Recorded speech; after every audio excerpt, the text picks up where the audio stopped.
স্বাগতম জনাইছো এইটো ইউটিউব চেনেলত। আজিৰ এইটো ভিডিঅ'ত আলোচনা কৰিম ক্লাছ 9ৰ ছ'চিয়েল সায়েন্সৰ ৰাজনৈতিক আৰু অৰ্থনৈতিক বিজ্ঞানৰ চেপ্টাৰ নাম্বাৰ 2, যাৰ নাম হৈছে চৰকাৰৰ প্ৰকাৰ আৰু শ্ৰেণী বিভাজন। চ' ভিডিঅ'টো ক'ৰ পৰা চাই আছা নিশ্চয় তোমাৰ ঠাইডোখৰৰ নাম জনাই দিবা, ঠিক আছে? আৰু তুমি কোনটো স্কুলত পঢ়ি আছা স্কুলৰ নামটো নিশ্চয় কমেণ্ট কৰি জনাবা। তো চোৱা, যে চৰকাৰৰ শ্ৰেণী বিভাজন কৰা প্ৰথমগৰাকী ৰাজনৈতিক দাৰ্শনিক কোন আছিল?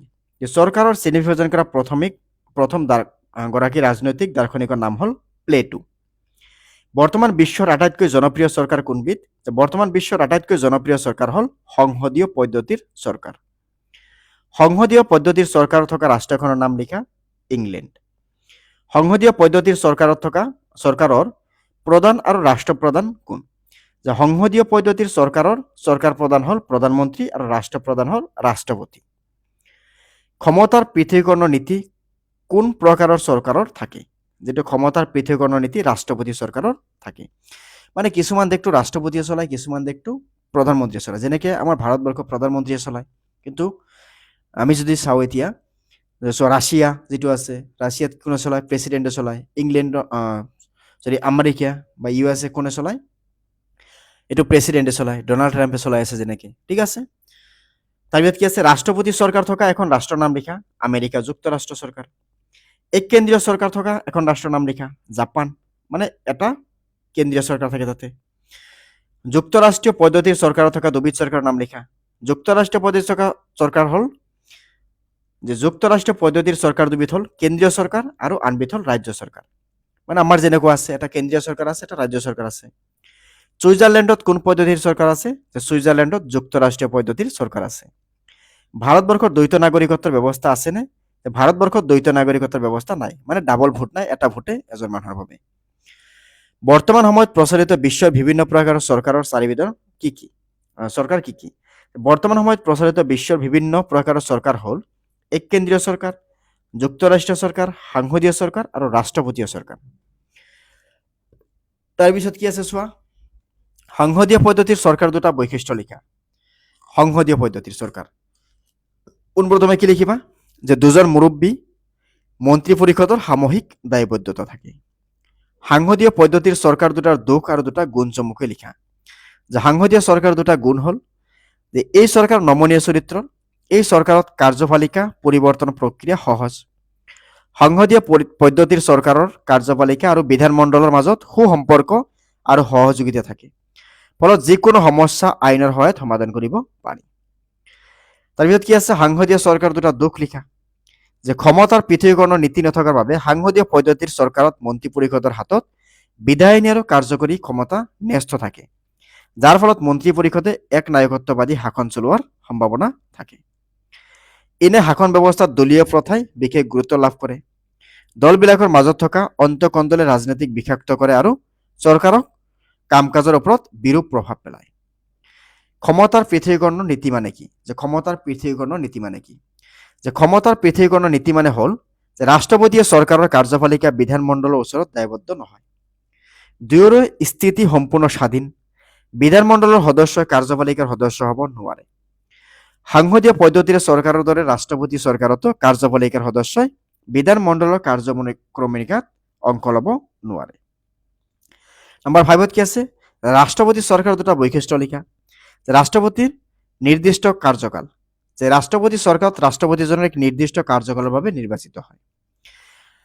বিধানমণ্ডলৰ নিৰ্দিষ্ট কাৰ্যকাল। ৰাষ্ট্ৰপতি চৰকাৰত বিধানমণ্ডলৰ নিৰ্দিষ্ট কাৰ্যকাল শেষ হোৱাৰ বাবে আগতে কোনো কাৰণত ভংগ নহয়। যে ৰাষ্ট্ৰপতিয়ে বিধানমণ্ডল ভংগ কৰাৰ ক্ষমতা চৰকাৰত নাই। এক কেন্দ্ৰীয় চৰকাৰৰ দুটা গুণ আৰু দুটা দোষ লিখা। যে এক কেন্দ্ৰীয় চৰকাৰত দুটা গুণ হ'ল যে এক কেন্দ্ৰীয় চৰকাৰৰ পৰিচালনাৰ ব্যয় কম, মানে খৰচ কম, ফলত উন্নয়নমূলক কামত অধিক ধন ব্যৱহাৰ কৰাৰ সুযোগ থাকে। এনে চৰকাৰৰ সংবিধানখন নমনীয় চৰিত্ৰৰ হোৱাৰ বাবে পৰিৱেশ আৰু পৰিস্থিতি সাপেক্ষে সহজে সংশোধন কৰিব পৰা যায়। দ্বিতীয় নম্বৰত কি? যে এক বৃহৎ আকাৰৰ দোষ কি? যে এক বৃহৎ আকাৰৰ ৰাষ্ট্ৰৰ বাবে এক চৰকাৰৰ উপযুক্ত নহয়। এক কেন্দ্ৰীয় চৰকাৰৰ অধিক আমোলাতান্ত্ৰিক। এনে চৰকাৰ আমোলাসকলে প্ৰকৃততে শাসন চলায়, মানে ধনী মানুহৰ চৰকাৰ বুলি ক'ব পাৰা। একদলীয় চৰকাৰ যিটো আছে সেইটো ধনী মানুহৰ চৰকাৰ বুলি ক'ব পাৰা। তাতে প্ৰভাৱশালী মানুহে বেছিকে থকাটো দেখা যায়। দীঘল প্ৰশ্ন উত্তৰ চাই এইবাৰ। যে ৰাষ্ট্ৰপতি চৰকাৰৰ গুণ আৰু দোষসমূহ লিখা।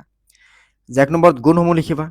যে ৰাষ্ট্ৰপতি চৰকাৰ ৰাষ্ট্ৰপতিজন এটা নিৰ্দিষ্ট কাৰ্যকালৰ বাবে নিৰ্বাচিত হোৱাৰ বাবে আৰু সহজতে তেওঁৰ পদবীৰ পৰা আঁতৰ কৰিব নোৱাৰাৰ বাবে চৰকাৰখন স্থায়ী হয়। মানে ইয়াক পদৰ পৰা আমি গুচাব নোৱাৰোঁ। ইয়াৰ বিধানমণ্ডলৰ নিৰ্দিষ্ট কাৰ্যকাল থাকে। ক্ষমতাৰ পৃথকীকৰণৰ ব্যৱস্থাৰ বাবে চৰকাৰৰ তিনিওটা অংগই স্বাধীনভাৱে কাম কৰাৰ সুযোগ পায়। উল্লেখযোগ্য যে এই চৰকাৰত অৱৰোধন আৰু সন্তোলন নীতি থকা বাবে চৰকাৰৰ কোনো অংগই স্বেচ্ছাচাৰী হ'ব নোৱাৰে। মানে নিজৰ ইচ্ছামতে কৰিব নোৱাৰে, চব মিলি কেনে কৰিব লাগিব। এনে চৰকাৰ জৰুৰীকালীন অৱস্থাত মানে ইমাৰ্জেঞ্চিত বাবে অতি উপযোগী। যিহেতু চৰকাৰৰ প্ৰকৃত ক্ষমতা ৰাষ্ট্ৰপতিজনৰ ওচৰতে কেন্দ্ৰীভূত হৈ থাকে, গতিকে জৰুৰীকালীন অৱস্থাত অতি সহজে যিকোনো সিদ্ধান্ত ক্ষিপ্ৰভাৱে লোৱাত সহজ হয়। মানে ডাইৰেক্ট এই প্ৰেচিডেণ্টে কিবা এটা ডিচিশ্যন ল'ব পাৰে। ইয়াৰ বাবে এটা মিটিং বহি কিনে মন্ত্ৰীখিনিৰ পৰা বা এইটো মানে ৰাজ্যসভা হওক, বিধানসভা হওক বা এইটো লোকসভাৰ হওক, গোটেইখিনি মেম্বাৰ মিলি কিনে যে ভোটিং কৰি কিনে ডিচিশ্যন ল'ব নালাগে। তাৰপিছত কি আছে, কাৰ্যপালিকা শক্তিশালী হোৱাৰ বাবে এনে চৰকাৰৰ দেশৰ ঐক্য আৰু সংহতি সহজে ৰক্ষা কৰিব পাৰি। যুক্তৰাষ্ট্ৰীয় চৰকাৰৰ ৰাজনৈতিক দলৰ প্ৰভাৱৰ পৰা মুক্ত হোৱাৰ বাবে ৰাষ্ট্ৰপতিজনে কাৰ্য সম্পাদন কৰাৰ ক্ষেত্ৰত সংসদৰ সংখ্যাগৰিষ্ঠতাৰ সমৰ্থনৰ ওপৰত নিৰ্ভৰ কৰিব নালাগে। এতিয়া চোৱা ৰাষ্ট্ৰপতি চৰকাৰৰ দুখসমূহ কি কি। যে ৰাষ্ট্ৰপতিজনে বিধানমণ্ডলৰ নিয়ন্ত্ৰণ কৰিব নোৱাৰাৰ বাবে চৰকাৰ স্বেচ্ছাচাৰী হোৱাৰ আশংকা থাকে। মানে যি ইচ্ছা সেইটো কৰিব পাৰে। এতিয়া ট্ৰাম্পৰ কথা চোৱা, ইয়াৰ যি ভাল লাগে কেতিয়াবা ক'ৰবাত গৈ কিনে এটেক কৰি দিয়ে, কেতিয়াবা পাছপোৰ্ট ভিজা লৈ কিনে প্ৰব্লেম দিয়ে। কিয়নো ই ৰাষ্ট্ৰপতি শাসন, ই নিজৰ ইচ্ছামতে এইবোৰ কৰিব পাৰে। ক্ষমতা পৃথকীকৰণৰ নীতিৰ বাবে ৰাষ্ট্ৰপতিয়ে চৰকাৰৰ কাৰ্যপালিকা আৰু বিধানমণ্ডলৰ মাজত সহযোগিতা নাথাকে। সামগ্ৰিকভাৱে ই দেশৰ প্ৰশাসনৰ বিৰূপ প্ৰভাৱ পেলায়। ৰাষ্ট্ৰপতি চৰকাৰৰ অন্যতম বৈশিষ্ট্য হৈছে ইয়াৰ অনমনীয় সংবিধান। সংবিধানখন অনমনীয় হ'লে পৰিৱৰ্তিত পৰিৱেশ আৰু পৰিস্থিতি সংবিধানখন সংশোধন কৰাৰ জটিলতা আহে। ৰাষ্ট্ৰপতি চৰকাৰৰ কাৰ্যপালিকা আৰু বিধানমণ্ডলৰ ভিন্ন ৰাজনৈতিক দল হ'লে ৰাজনৈতিক সংকটৰ সৃষ্টি হোৱাৰ সম্ভাৱনা থাকে। এই চৰকাৰৰ মন্ত্ৰিত্ব লাভৰ ক্ষেত্ৰত ব্যক্তিগত অনুজ্ঞতা, যোগ্যতা আৰু অভিজ্ঞতালৈ অধিক গুৰুত্ব লাভৰ সম্ভাৱনাও থাকে। এতিয়া চোৱা নেক্সট আছে 2 নম্বৰত, যে সংসদীয় পদ্ধতিৰ চৰকাৰৰ বৈশিষ্ট্যসমূহ লিখা। যে সংসদীয় পদ্ধতিৰ চৰকাৰৰ বৈশিষ্ট্যসমূহ হ'ল যে দুজন মুৰব্বী, যে এই চৰকাৰৰ দুজন মুৰব্বী ব্যৱস্থা আছে, এজন প্ৰকৃত কাৰ্যপালিকা আৰু আনজন নামমাত্ৰ কাৰ্যপালিকা। প্ৰধানমন্ত্ৰীৰ নেতৃত্বত মন্ত্ৰী পৰিষদ হ'ল প্ৰকৃত কাৰ্যপালিকা আৰু প্ৰধানজন হ'ল ৰজা, ৰাণী বা ৰাষ্ট্ৰপতিৰ নামমাত্ৰ কাৰ্যপালিকা। কাৰ্যপালিকাৰ সদস্যসকল বিধানমণ্ডলৰ সদস্য। এই চৰকাৰত কাৰ্যপালিকা অৰ্থাৎ মন্ত্ৰী পৰিষদৰ সদস্যসকল বিধানমণ্ডলৰ সদস্য হয়। গণমত লিখা, যে বিধানমণ্ডল আৰু কাৰ্যপালিকাৰ ওচৰত সম্বন্ধ, যে সংসদীয় পদ্ধতিৰ চৰকাৰৰ বিধানমণ্ডল আৰু কাৰ্যপালিকা সম্পৰ্ক নিবিড়। মন্ত্ৰী পৰিষদ বিধানমণ্ডলৰ ওচৰত দায়বদ্ধ। সেই সংসদীয় পদ্ধতিৰ চৰকাৰত কাৰ্যপালিকাৰ সকলো কাম কৰাৰ বাবে বিধানমণ্ডলৰ ওচৰত দায়বদ্ধ থাকে। আৰু বিধানমণ্ডলৰ অনাস্থা প্ৰস্তাৱ গ্ৰহণ কৰিলে মন্ত্ৰী পৰিষদ পদত্যাগ কৰিবলৈ বাধ্য হয়। 9 নম্বৰত কি লিখিবা, যে মন্ত্ৰী পৰিষদৰ সামূহিক দায়বদ্ধ। যে এই চৰকাৰৰ মন্ত্ৰী পৰিষদসমূহ সামূহিকভাৱে বিধানমণ্ডলৰ ওচৰত দায়বদ্ধ হয় আৰু মন্ত্ৰী পৰিষদ এজনৰ সদস্যৰ ব্যৰ্থতাৰ বাবে সকলো সদস্যই দায়বদ্ধ হয়। 3 নম্বৰ প্ৰশ্নত কি আছে, যে যুক্তৰাষ্ট্ৰীয় পদ্ধতিৰ চৰকাৰ বৰ্তমান কিয় জনপ্ৰিয় হৈছে, উদাহৰণসহ আলোচনা কৰা।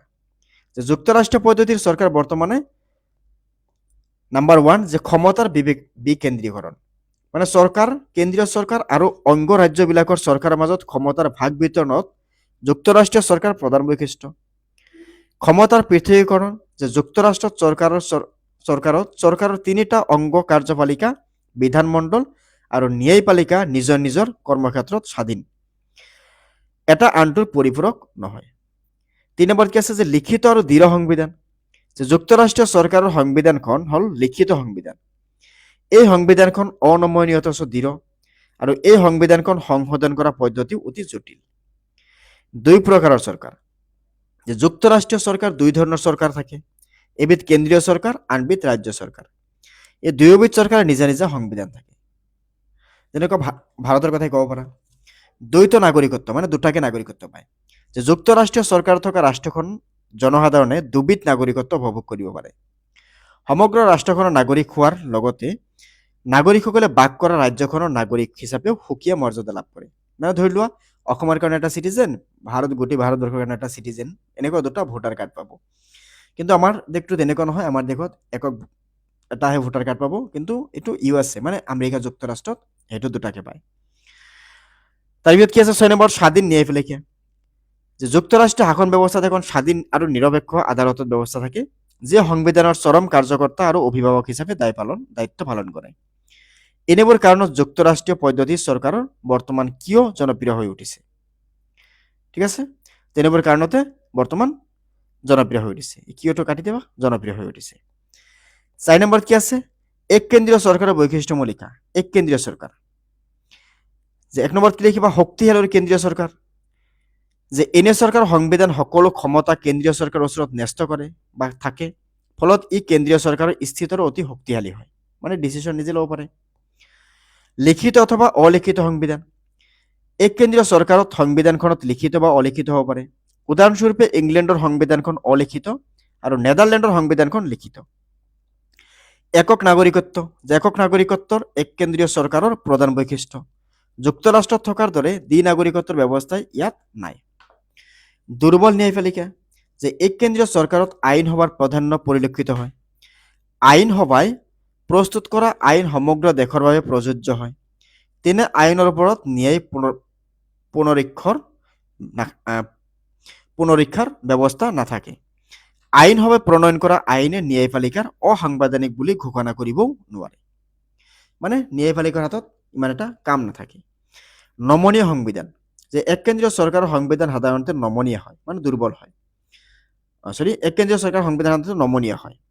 কেন্দ্ৰীয় চৰকাৰ নিজৰ প্ৰয়োজনত সংবিধানখন সংশোধন কৰিব পাৰে, মানে নিজৰ হাতত ক্ষমতা সেইখিনি থাকে যাতে ইফাল সিফাল সাল সলনি কৰিব পাৰে। 5 নম্বৰ প্ৰশ্নত কি আছে? এক কেন্দ্ৰীয় চৰকাৰ প্ৰকৃততে গণতান্ত্ৰিক নে? সমালোচনাৰ আগবঢ়োৱা। যে গণতান্ত্ৰিক দেশসমূহৰ এক কেন্দ্ৰীয় অথবা যুক্তৰাষ্ট্ৰীয় চৰকাৰৰ দ্বাৰা পৰিচালিত হয়, যদিও কেন্দ্ৰীয় চৰকাৰ প্ৰকৃতত গণতান্ত্ৰিক চৰকাৰ বুলিব নোৱাৰে। গণতন্ত্ৰ মানে হৈছে জনসাধাৰণ বা ৰাইজৰ শাসন। এক কেন্দ্ৰীয় চৰকাৰৰ সংবিধান সাধাৰণতে নমনীয় হয়, মানে নিয়মবোৰ ইফাল সিফাল কৰিব পাৰে। কেন্দ্ৰীয় চৰকাৰে কৰাৰ প্ৰয়োজন সংবিধানখন সংশোধন কৰিব পাৰে। এক কেন্দ্ৰীয় চৰকাৰৰ ওপৰত অধিক কামৰ বোজা পৰে, মানে চব কাম অকলে কৰিব লাগে। এক কেন্দ্ৰীয় চৰকাৰ অধিক আমোলতান্ত্ৰিক। এনে চৰকাৰ আমোলাসকলে, মানে ধনী শ্ৰেণীৰ লোকসকলে প্ৰাকৃতিকতে শাসন চলায়। কেন্দ্ৰীয় চৰকাৰৰ স্বেচ্ছাচাৰী হোৱাৰ আকাংক্ষা প্ৰবল। যুক্তৰাষ্ট্ৰীয় চৰকাৰৰ দৰে এনে চৰকাৰত কেন্দ্ৰ আৰু অংগ চৰকাৰৰ মাজত ক্ষমতা বিতৰণৰ ব্যৱস্থা নথকাক এনে চৰকাৰে নিজৰ ইচ্ছাৰ শাসন চলায়। এক কেন্দ্ৰীয় চৰকাৰৰ জনসাধাৰণৰ ব্যক্তি স্বাধীন খৰ্ব কৰাৰ বাবে ঘোষণা কৰা জৰুৰীকালীন অৱস্থাৰ বাবেও চৰকাৰ উপযোগী। সেয়েহে এক কেন্দ্ৰীয় চৰকাৰ প্ৰাকৃততে গণতান্ত্ৰিক দেশৰ এখন চৰকাৰ আখ্যা দিয়া নহয়। মানে সেইটো ক'বলৈ গ'লে ৰজাও নহয় বা গণতান্ত্ৰিকো নহয়, তাৰ মাজামাজি বুলি ক'ব পাৰা। মানে যিহেতু চৰকাৰৰ হাততে মেইন পাৱাৰ থাকে, চৰকাৰ যেতিয়া ইচ্ছা তেতিয়া কিবা কিবি ডিচিশ্যন ল'ব পাৰে, সংবিধানখন চেঞ্জ কৰিব পাৰে। অ'কে, চ' এইটো ভিডিঅ'ত আমি আলোচনা কৰিলোঁ, বা এইটো ভিডিঅ'ত আমি শিকিলোঁ ক্লাছ 9ৰ ৰাজনৈতিক আৰু অৰ্থনৈতিক বিজ্ঞান, মানে পলিটিকেল চায়েন্স এণ্ড ইকনমিক্স, তাৰে চেপ্টাৰ নম্বৰ 2, যাৰ নাম হৈছিল চৰকাৰৰ প্ৰকাৰ আৰু শ্ৰেণী বিভাজন। চ' ভিডিঅ'টো শেষলৈকে চোৱাৰ বাবে ধন্যবাদ জনাইছোঁ, আৰু চেনেলটো ছাবস্ক্ৰাইব কৰি বেল আইকনটো দবাব বুলি আশা ৰাখিলোঁ। ধন্যবাদ।